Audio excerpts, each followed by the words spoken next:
L'idée de Canette est de se retrouver dans l'espace public. Plein de gouines dans la rue, sur un trottoir, à un bord de canal. Dans le paysage, les gouines parlent fort et s'assoient par terre. Les bières sont réfrigérées par un système de glacière. Leur langue bâtarde leur est initiée par Violette le Duc et Cathy Hacker. Si j'avais la lèpre, est-ce que tu m'abandonnerais ? Si je mourrais, est-ce que tu vivrais ? L'amour est le piège mortel de toute vivante désirante. Le goudron mouillé en plein soleil, le métal plié sous tes doigts, la machine molle de ton corps en chair insupportable, tes doigts bandits brandis dedans en plein jour de mon con fuyant et ouvert. J'ai imaginé ma bouche fendre ton cœur quand tu m'as prise par la main. Tu voulais me baiser sur ce châle étalé par terre, y déposer mon cul pour mieux sucer ma chatte. Tu voulais que l'on reste là, allongé des plombes, à relire le corps utopique de Foucault. On a oublié de mourir, campé Gwyn au bout du parking, la rivière en dessous.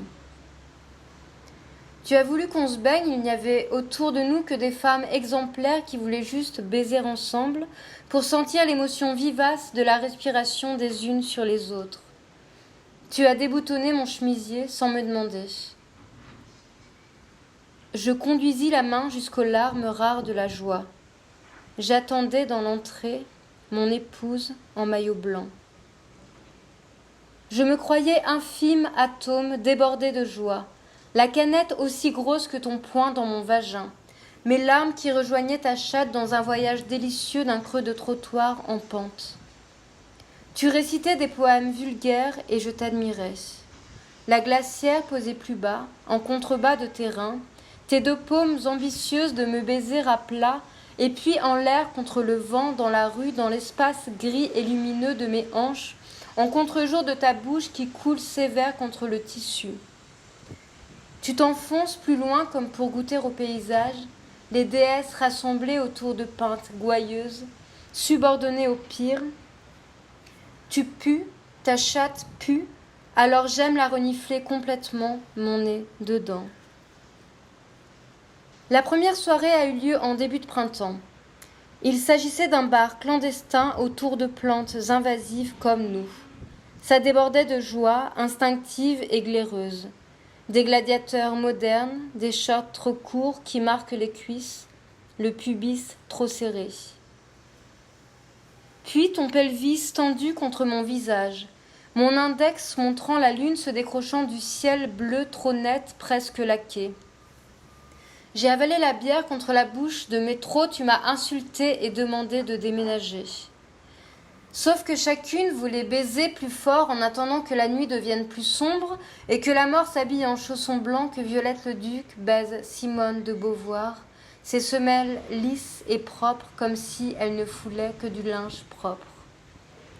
Délirante, j'ai accepté ma face contre sol que tu me noies et que l'on s'en mêle. C'était joyeux et pas vraiment triste. C'était comme jouir de philosophie continue qui rassurerait le mouvement de l'existence.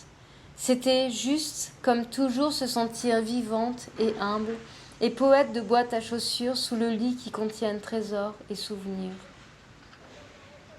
J'ai relevé mon visage face diurne et coincé ma face dans ton cul bienveillant et rond. J'ai goûté toute la vie qui en coulait direct de ton trou devant. J'ai bu à grande lampée l'origine de ma joie. Qui t'a appris ? J'ai toujours su.